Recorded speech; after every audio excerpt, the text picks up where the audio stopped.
के इस पार्ट में डिस्कस करेंगे हम 10 मल्टीपल चॉइस क्वेश्चंस जो कि DSSSB PGT commerce paper tyre 2 जून 2015 में हुआ था, उससे लिए गए हैं।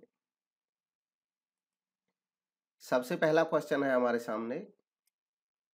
ये सारे ही क्वेश्चंस महत्वपूर्ण हैं उन सभी एग्जाम्स के लिए जिनमें कॉमर्स के मल्टीपल चॉइस क्वेश्चंस पूछे जाते हैं। इस सीरीज में पूरी तरह एनालिसिस करेंगे क्वेश्चंस को। तो सबसे पहला क्वेश्चन है, when a cement mill, steel mill and a chemical company combine, it is a case of. अगर तीनों तरह की ये कंपनीज सीमेंट, स्टील और केमिकल की कंपनी हैं, अलग अलग टाइप की हैं, ये आपस में कंबाइन करती हैं, मिल जाती हैं, आपस में मर्जर कर लेती हैं, तो यह क्या कहलाता है? ऑप्शन गिवन है, मैं इनमें से करेक्ट ऑप्शन केवल बताऊंगा। तो इनमें से जो करेक्ट ऑप्शन है वो होगा डी। आप पॉज करके अपना ट्राई करते रहें, चेक करते रहें, इसको टेस्ट की तरह भी ले सकते हैं। ऑप्शन डी इसका करेक्ट ऑप्शन है, सर्कुलर कॉम्बिनेशन। इसके जो मेजर टाइप्स हैं इनको हम डिस्कस भी करेंगे। दरअसल कॉम्बिनेशन का मतलब होता है जब कुछ कंपनीज आपस में मिल जाती हैं। कॉम्बिनेशन एक वॉलेंट्री एसोसिएशन होता है कंपनीज का। यहाँ पे फर्म्स जो वर्ड है वो संस्थाओं के लिए यूज किया गया है, कंपनीज के लिए भी है, जो आपस में कुछ कॉमन गोल्स को अचीव करने के लिए मिल जाती हैं और इस तरह मिल करके वो मोनोपोली के एडवांटेज ले पाते हैं, क्योंकि जो कॉम्पिटिटर्स हैं वही मिल जाते हैं आपस में कई दफे। तो ये बिजनेस कॉम्बिनेशन कहलाता है। इसी को अलग अलग नामों से भी जानते हैं, मर्जर, एक्विजिशन, सब यही है।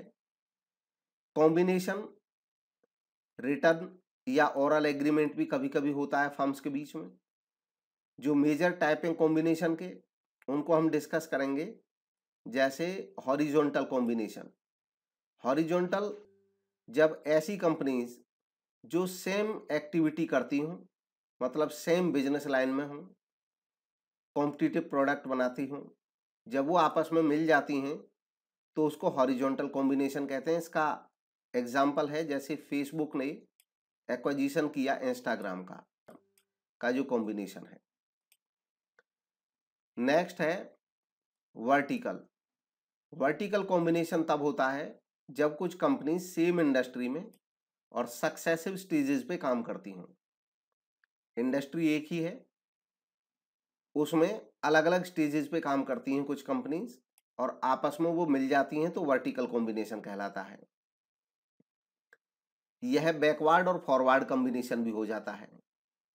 जैसे मान लो एक कार कंपनी है और कार कंपनी टायर लेती है किसी टायर बनाने वाली कंपनी से, तो अगर कार और टायर बनाने वाली कंपनी आपस में मर्ज हो जाती हैं तो ये वर्टिकल कॉम्बिनेशन होगा।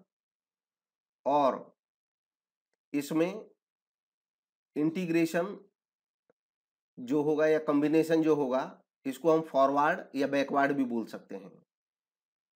बैकवर्ड होगा अगर कार कंपनी टायर कंपनी को अधिग्रहण कर ले, और फॉरवर्ड होगा अगर टायर कंपनी कार कंपनी का अधिग्रहण कर ले। नेक्स्ट है सर्कुलर कॉम्बिनेशन। सर्कुलर कॉम्बिनेशन तब होता है जब डिफरेंट बिजनेस, अलग अलग टाइप के प्रोडक्ट जिनका आपस में कोई मेल नहीं हो, वो आपस में मिल जाती हैं, तो सर्कुलर कॉम्बिनेशन कहलाता है। एग्जाम्पल है 1954 में वॉलकार्ट ब्रदर्स स्विट्जरलैंड के और टाटा सन्स, इन्होंने मिलकर के, ये इंडिया का टाटा सन्स और वॉलकार्ट ब्रदर्स स्विट्जरलैंड की, इन दोनों ने आपस में मिलकर के एक ग्रुप बनाया वोल्टास। वोल जो है ये वोलकार्ट ब्रदर्स से लिया और टास ये टाटा सन्स से लिया। ओरिजिनली जो वोल्टास थी वो ट्रेड करती थी मशीनरी और फार्मास्यूटिकल प्रोडक्ट्स में, लेकिन अब दोनों मिलकर के ये बहुत सारे अलग अलग बिजनेसेस को भी करते हैं। Machine tool, mining machinery, electrical equipment, air conditioner काफी फेमस हैं इसके।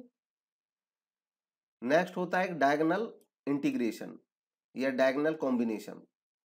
डायगोनल तब कहा जाता है जब स्ट्रेटेजिक अलायंस बनता है, यानी कि अलायंस बनता है, कॉम्बिनेशन बनता है दो कंपनीज के बीच में जो कि कॉम्पिटिटिव प्रोडक्ट में लगी रहती हैं और कॉम्पिटिटिव प्रोडक्ट में वो डिफरेंट पोजीशंस पे काम करती हैं।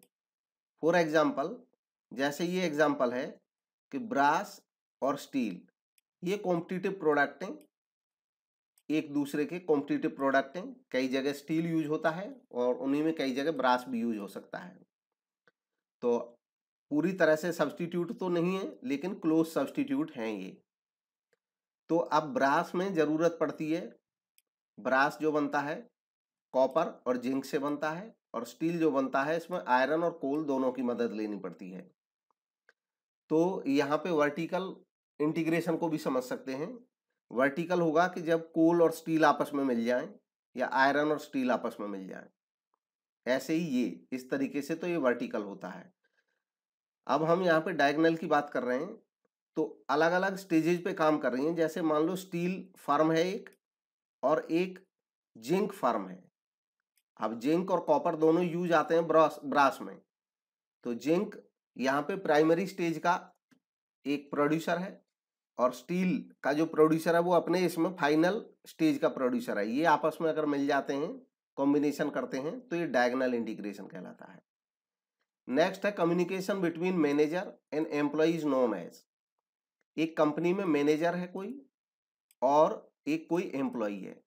यहाँ पे जब कोई विशिष्ट जानकारी नहीं है तो इसका मतलब हम ये मानेंगे कि एम्प्लॉई जो है वो सबऑर्डिनेट लेवल पे काम कर रहा है और मैनेजर जो है वो ऑफिसर लेवल पे काम कर रहा है। इनके आपस में जो कम्युनिकेशन होगा वो कैसा कम्युनिकेशन होगा? गिवन ऑप्शंस में से सही ऑप्शन की पहचान करनी है।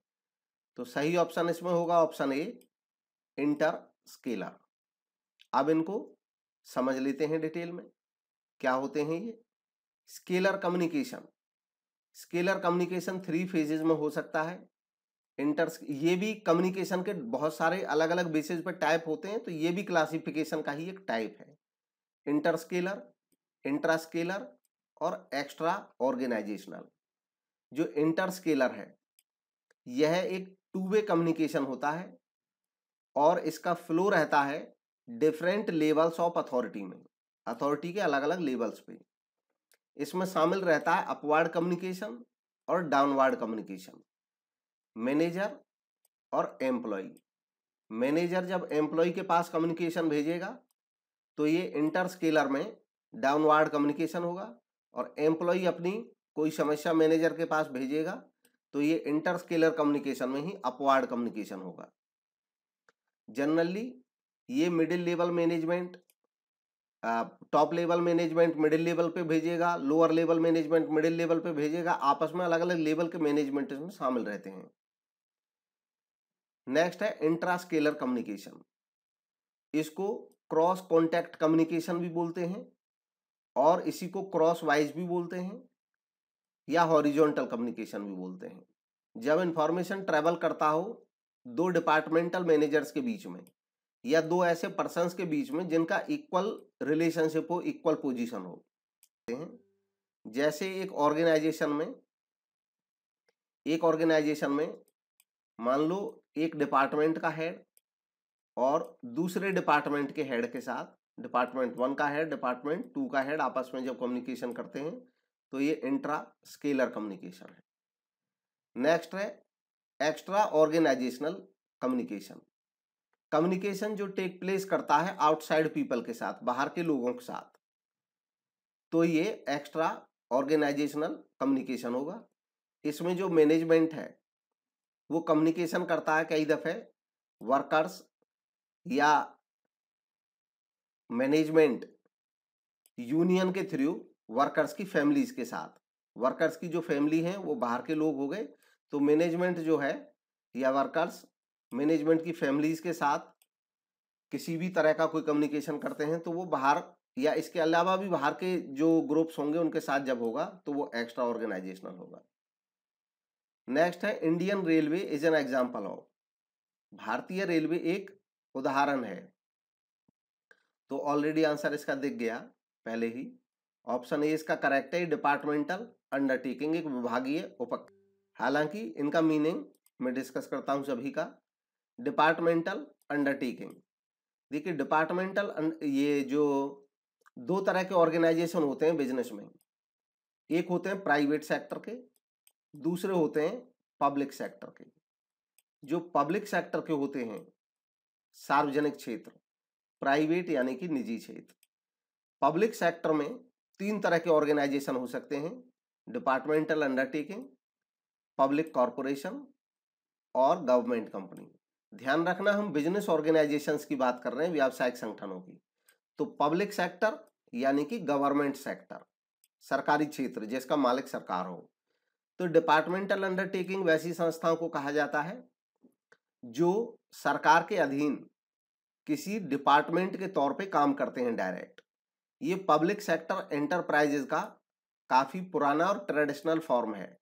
सरकार प्रत्यक्ष नियंत्रण रखती है ऐसे डिपार्टमेंट पे। इनका ऑर्गेनाइजेशन, फाइनेंस, कंट्रोल सब सरकार के हाथ में होता है। सरकार इनके लिए अलग से कोई मिनिस्ट्री बना के रखती है। जैसे रेलवे डिपार्टमेंट, तो मिनिस्ट्री ऑफ रेलवे अलग एक डिपार्टमेंट है, रेलवे डिपार्टमेंटल अंडरटेकिंग है। ऐसे ही post and telegraph, post and telegraph ये भी एक डिपार्टमेंटल अंडरटेकिंग है। नेक्स्ट है कॉर्पोरेशन। पब्लिक कॉर्पोरेशन ऐसी कंपनीज या कॉर्पोरेशंस या इंस्टीट्यूशंस को कहा जाता है जिनको बनाया जाता है किसी स्टैट्यूट के माध्यम से, लॉ या एक्ट के माध्यम से। इसलिए पब्लिक कॉर्पोरेशंस जो होते हैं इनको स्टैट्यूटरी कॉर्पोरेशन भी कहा जाता है। पब्लिक कॉर्पोरेशन का एक और नाम है स्टैट्यूटरी कॉर्पोरेशन। स्टैट्यूटरी, स्टैट्यूटरी मतलब वैधानिक निगम, वैधानिक निगम। ये ऑटोनोमस यूनिट की तरह काम करती हैं।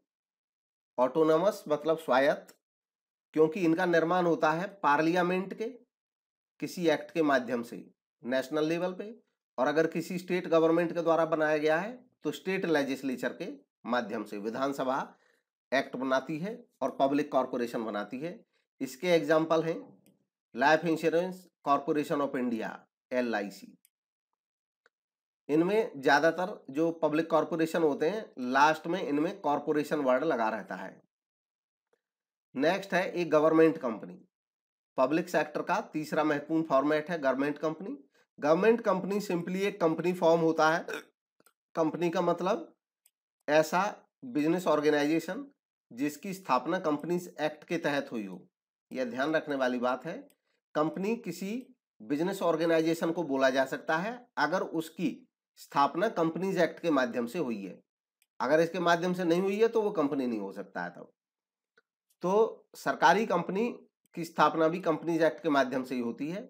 लेकिन जब किसी कंपनी में 51% या 51% से ज्यादा पेड अप कैपिटल सरकार की लगे तो उसको गवर्नमेंट कंपनी कहा जाता है।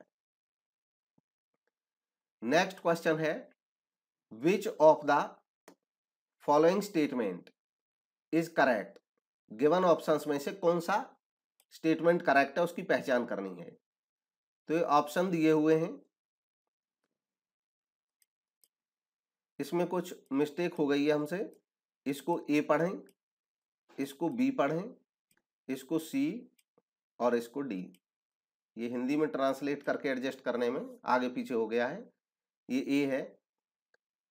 तो इनमें से कौन सा वक्तव्य सही है उसकी पहचान करनी है।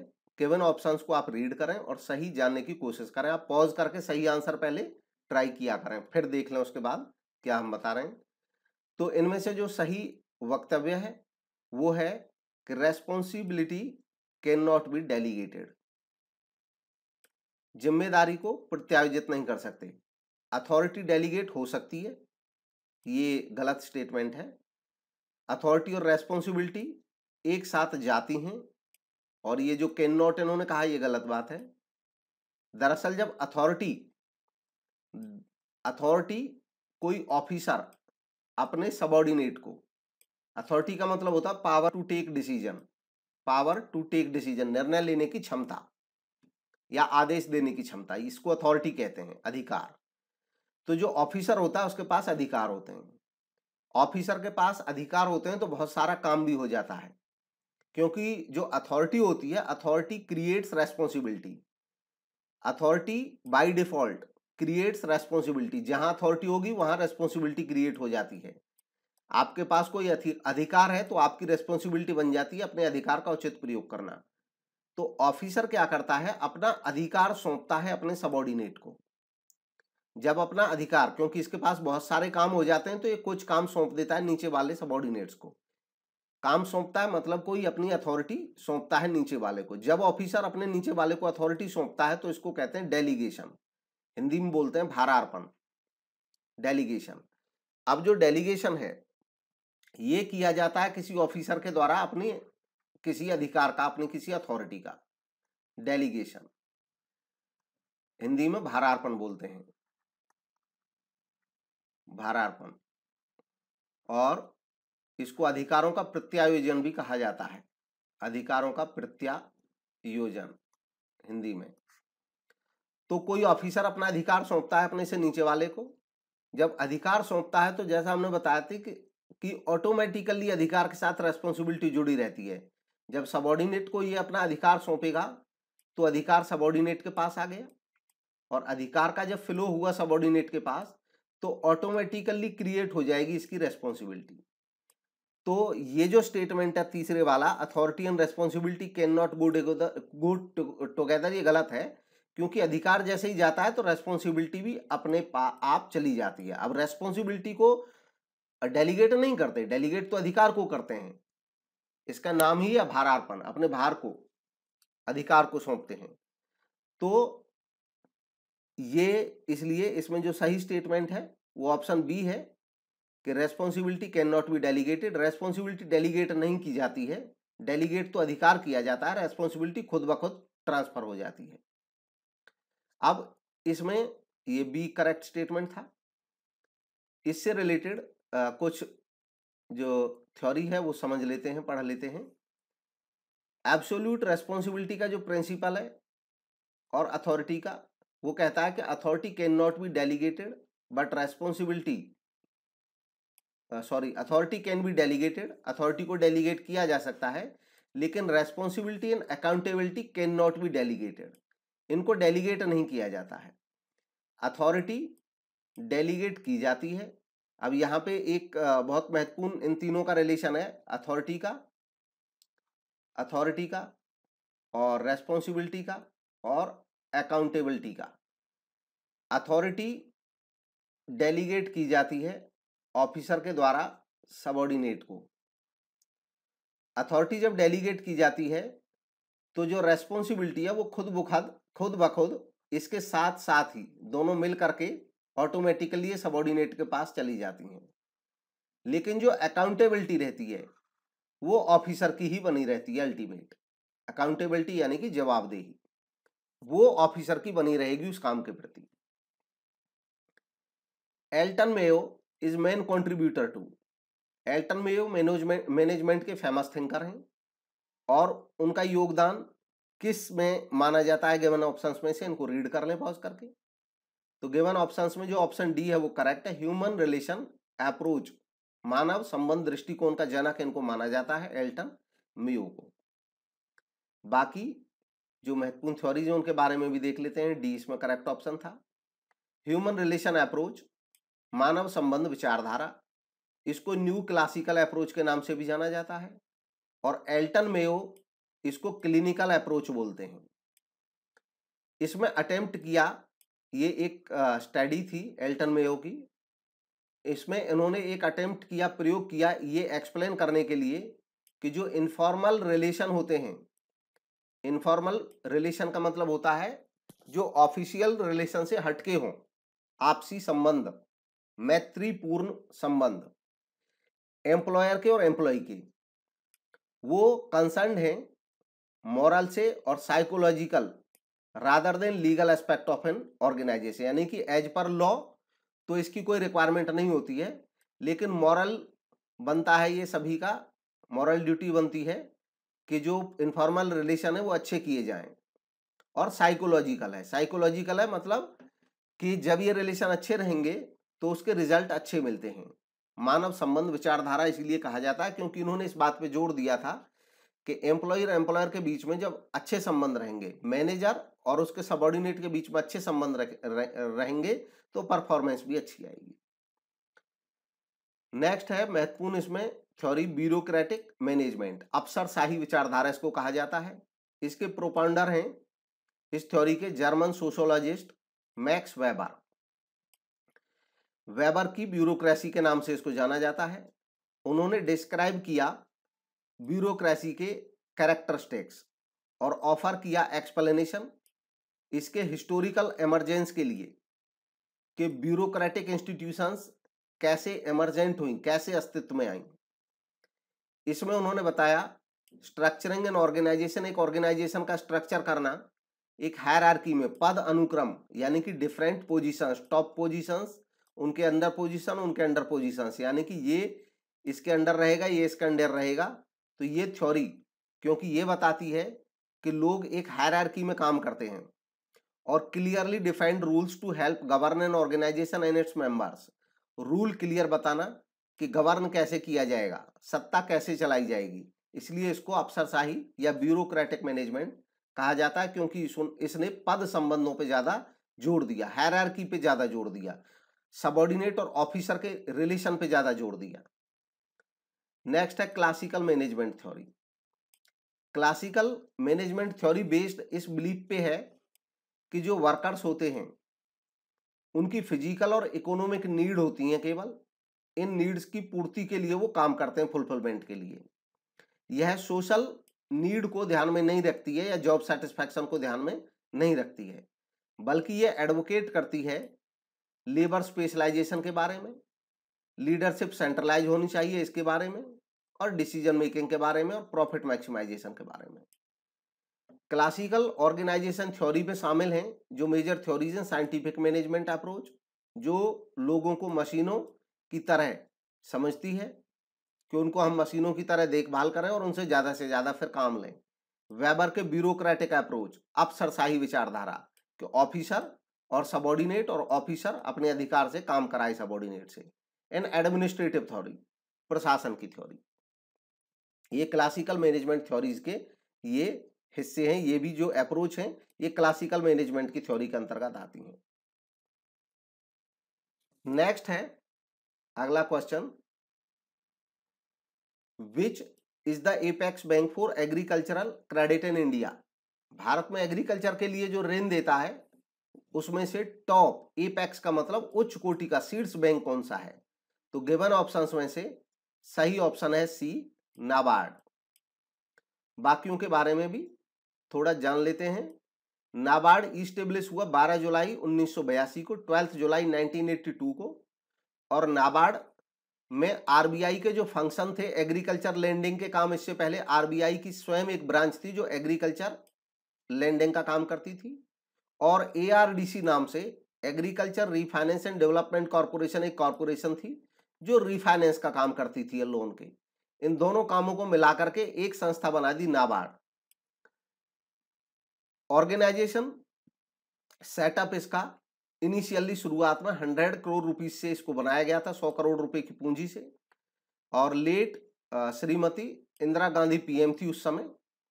इसका पेड अप कैपिटल नाबार्ड का 31 मार्च 2018 की डेट में 10,580 करोड़ है, और नाबार्ड पूरी तरह से भारत सरकार के स्वामित्व में काम करता है।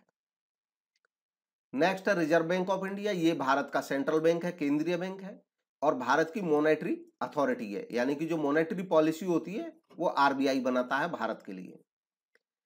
रिजर्व बैंक इसके अलावा रेस्पॉन्सिबल है, जिम्मेदार है मॉनिटर करने के लिए फॉरेन एक्सचेंज फ्लो को, विदेशी मुद्रा का भारत में आना और जाना इंडियन इकोनॉमी में।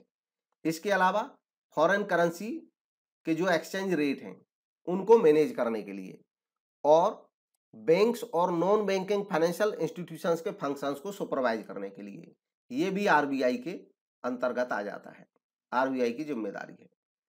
नेक्स्ट संस्था है सिडबी, एसआईडीबीआई। एसआईडीबीआई की स्थापना हुई थी 2 अप्रैल 1990 को, अलग से एक एक्ट ऑफ पार्लियामेंट के माध्यम से, एसआईडीबीआई एक्ट के माध्यम से।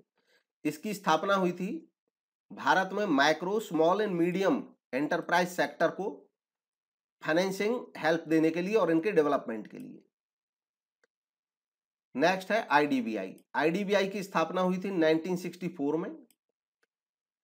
1964 में एक डेवलपमेंट फाइनेंशियल इंस्टीट्यूशंस के तौर पे, मतलब इसका काम था डेवलपमेंट के लिए फाइनेंस देना इंडस्ट्री को।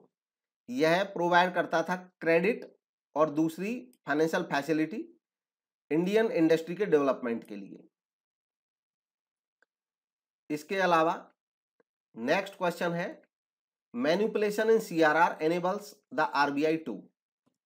अब जो आरबीआई है, रिजर्व बैंक ऑफ इंडिया, हम जानते हैं कि इंडिया की जो मॉनेटरी पॉलिसी है वो आरबीआई बनाता है, उसको कंट्रोल भी करता है, रेगुलेट भी करता है। तो इसी के तहत ये सीआरआर कैश रिजर्व रेशियो को मैनिपुलेट कर सकता है। मैनिपुलेट मतलब इसको कम ज्यादा कर सकता है आरबीआई। तो इसको मैनिपुलेट करके आरबीआई क्या कर सकता है, गिवन ऑप्शंस में से उस ऑप्शन की पहचान करनी है जो सही ऑप्शन है। तो ऑप्शन ए करेक्ट है, influence the lending ability of the commercial bank. जो कमर्शियल बैंक होते हैं उनकी उधार देने की क्षमता को प्रभावित कर सकता है। सीआरआर को समझते हैं ये क्या है और किस तरीके से इसको ये यूज करता है। कैश रिजर्व रेशियो यह वो फ्रैक्शन होता है टोटल डिपॉजिट्स का, कमर्शियल बैंक्स के टोटल डिपॉजिट्स का वो हिस्सा होता है जो वो आरबीआई के पास पार्क करते हैं मतलब जमा करते हैं। एक कमर्शियल बैंक के पास जितना आम जनता से जमा के रूप में जो धन होता है, मनी होता है, उस मनी का, उस कुल जमा धन का एक स्पेसिफिक परसेंटेज आरबीआई के पास इनको जमा करना होता है। और खास बात यह है कि आरबीआई के पास इस निश्चित परसेंटेज के तहत जो पैसा जमा किया जाता है इस पे आरबीआई कोई ब्याज नहीं देता है। आरबीआई इस कैश रिजर्व रेशियो को यूज करता है लिक्विडिटी बढ़ाने के लिए या लिक्विडिटी कम करने के लिए। तो ये कैसे होता है कि जैसे मान लो सीआरआर का रेट सपोज करिए 4% है, तो इसका मतलब ये हुआ कि किसी कॉमर्शियल बैंक के पास 100 रुपए हैं तो 4 रुपए वो रखेगा आरबीआई के यहाँ, और आरबीआई ये 4 रुपए पे कोई ब्याज नहीं देगा क्योंकि ये सीआरआर के तहत रखी राशि है। अब 100 रुपए में से 4 रुपए यहाँ दे दिए तो बैंक के पास बच जाते हैं। मान लो इस बैंक के पास कुल जमा 100 रुपए आए थे तो बैंक के पास बच गए 96।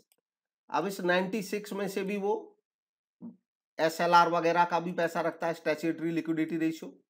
स्टैट्यूटरी लिक्विडिटी रेशियो होता है जो बैंक को अपने यहाँ स्वयं रखना पड़ता है जमा का प्रतिशत के रूप में। मान लो इसमें से एसएलआर अगर सपोज करते हैं एक ऐसे एज्यूम कर लेते हैं रेट 30, तो अब बाकी जो पैसे बचे 66 इनको लोन के रूप में आम पब्लिक को दे सकता है।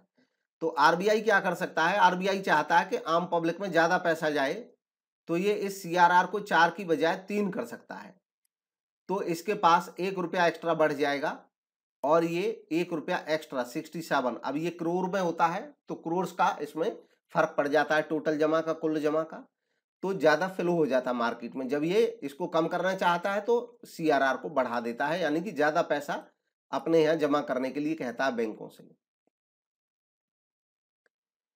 नेक्स्ट है 8th question, supply of money refers to. धन की आपूर्ति का मतलब क्या है।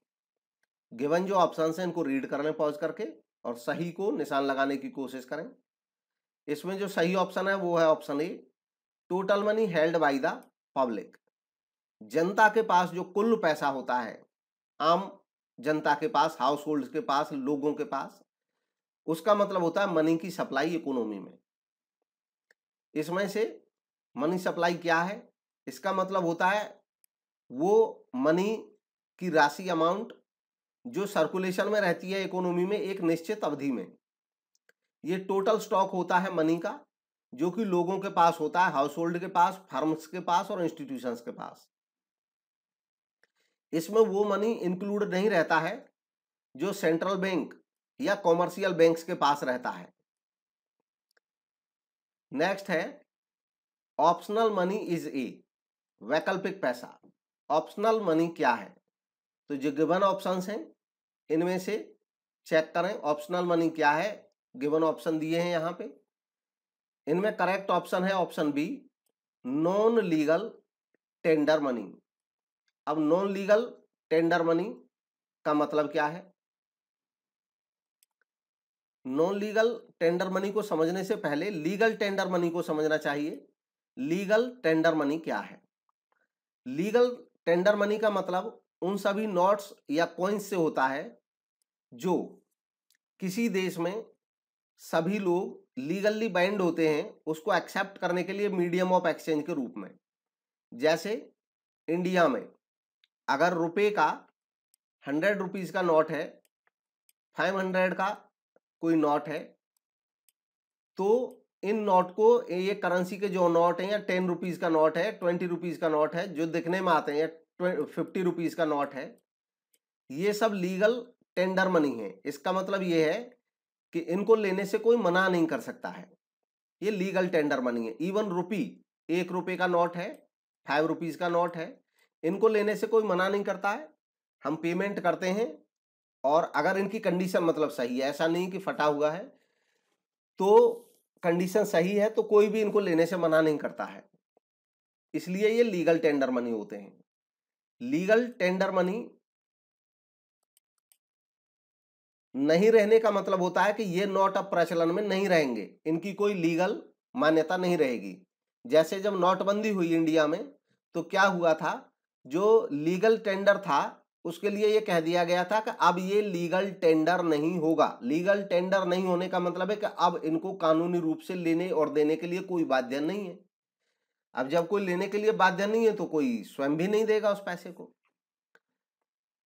तो जो प्रचलित मुद्रा है उसको कहते हैं लीगल टेंडर मनी। अब बात आती है ऑप्शनल मनी, इसको कहते हैं नॉन लीगल टेंडर मनी।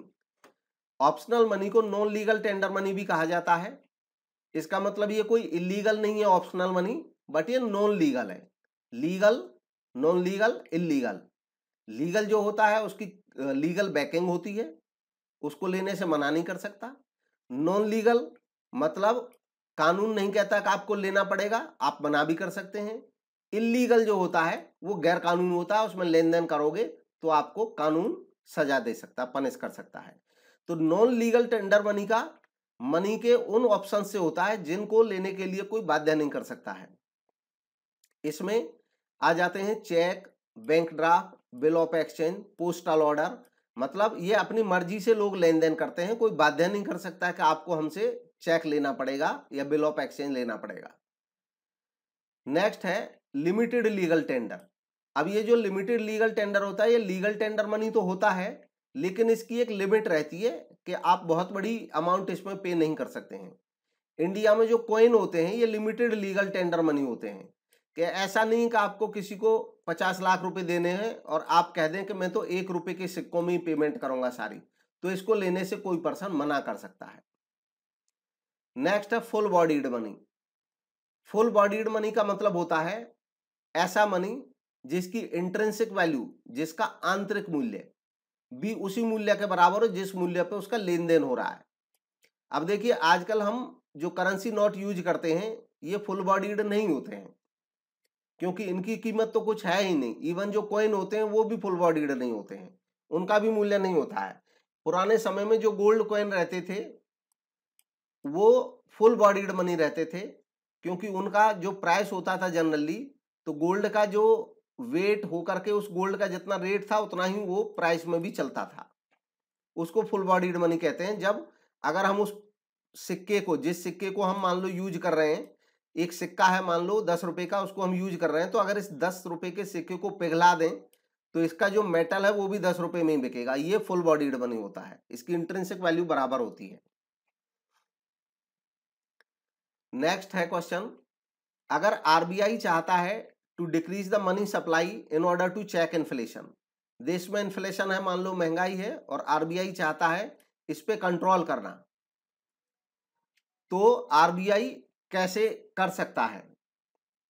धन की आपूर्ति कम करना चाहेगा वो, कि मनी की सप्लाई लोगों के पास कम जाएगी तो लोगों के पास कम हो जाएगा पैसा, तो वो डिमांड कम करेंगे तो इन्फ्लेशन कम हो जाएगी। अब ये धन की आपूर्ति को, मनी की सप्लाई को लोगों के पास कम करना चाहता है, तो क्या कर सकता है? इनमें से जो गिवन ऑप्शन है इनको पढ़ें। बॉन्ड सेल कर सकता है, सीआरआर इंक्रीज कर सकता है, बैंक रेट बढ़ा सकता है, या ऑल ऑफ द अबव। तो ये सही जवाब है इसका D option, all of the above. इन सभी को देख लेते हैं क्या होते हैं ये। सबसे पहला ऑप्शन है selling bond in the open market. देखिए, बॉन्ड का मतलब होता है कि बॉन्ड एक तरह से आरबीआई के द्वारा सरकार की तरफ से, आरबीआई के द्वारा सरकार की तरफ से आम जनता से लिया गया लोन होता है। बॉन्ड वो डॉक्यूमेंट होता है जो इस बात को रिप्रेजेंट करता है कि सरकार ने लोन लिया है। तो ओपन मार्केट में जब बॉन्ड बेचे जाएंगे तो जो लोग बॉन्ड खरीदेंगे वो पैसा आ जाएगा आरबीआई के पास। यानी कि जो मनी सप्लाई है, हम जानते हैं मनी सप्लाई का पहले क्वेश्चन आया था कि जो लोगों के पास पैसा वो मनी सप्लाई है। तो लोगों ने तो बॉन्ड खरीद लिए, बॉन्ड मिल गए लोगों को और पैसा चला गया आरबीआई के पास। तो आरबीआई के पास जो पैसा है वो मनी सप्लाई का हिस्सा नहीं रहता है, तो लोगों के पास सप्लाई कम हो जाएगी, कम डिमांड होगी, इन्फ्लेशन कम हो जाएगा, एक तरीका।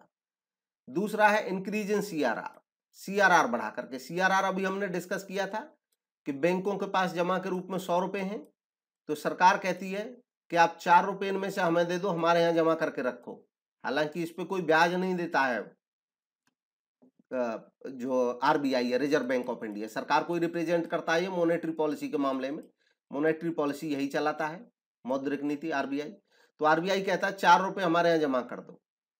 अब मान लो ये चाहता महंगाई कम हो तो इसको 4 की बजाय और ज्यादा कर देगा। अगर 5 रुपए कर देता है तो इसका मतलब 100 में से 1 रुपया और आ जाएगा। जो पहले इनके पास 4 रुपए देने के पास बैंक के पास बच जाते होंगे 96, अब बैंकों के पास बच जाएंगे 5 देने के बाद केवल 95। तो कुछ पैसा मार्केट से सोख लिया, इन्होंने सोख लिया आरबीआई ने, तो महंगाई कम हो सकती है। और नेक्स्ट है method hiking bank rate, bank rate बढ़ा देना। बैंक रेट क्या होता है? बैंक रेट वह रेट होता है जिस रेट पे आरबीआई बाकी बैंकों को लोन देता है लंबी अवधि के लिए, लंबी अवधि के लिए लोन देता है, इस रेट को कहते हैं बैंक रेट। तो बैंक रेट जब बढ़ेगा तो जो बाकी बैंक हैं उनके लिए लोन लेना महंगा हो जाएगा, और जब उनके लिए लोन लेना महंगा हो जाएगा तो वो आम पब्लिक को जब लोन देंगे उसको कहते हैं रेट ऑफ इंटरेस्ट, ब्याज दर, रेट ऑफ इंटरेस्ट। तो वो रेट ऑफ इंटरेस्ट बढ़ा देंगे कि आम लोगों को अब वो महंगा देंगे क्योंकि उनको आरबीआई से महंगा मिल रहा है। तो आम लोगों का भी जब रेट ऑफ इंटरेस्ट बढ़ जाएगा तो आम लोग डीमोटिवेट होंगे लोन लेने के लिए, हतोत्साहित होंगे, वो कहेंगे कि हम लोन नहीं ले रहे हैं क्योंकि लोन काफी महंगा हो गया है, ब्याज महंगा हो गया है। तो इससे मनी सप्लाई आम जनता में कम हो जाएगी। तो ये महंगाई पे काबू पाने का एक तरीका है। इसका उलट होता है जब मार्केट में मान लो जो इकोनॉमिक एक्टिविटीज है उनको बढ़ाना हो, मार्केट में कभी कभी मंदी छा जाती है लोगों के पास, जैसे अभी कोरोना के इश्यू की वजह से कुछ समय से मार्केट में जो इंडस्ट्रियल एक्टिविटीज हैं या बाकी दूसरी इकोनॉमिक एक्टिविटीज हैं उनमें काफी कमी आई है। तो कंटिन्यूअसली बैंक्स क्या कर रहे हैं, आरबीआई कह रहा है बैंकों को कि इंटरेस्ट रेट कम करिए।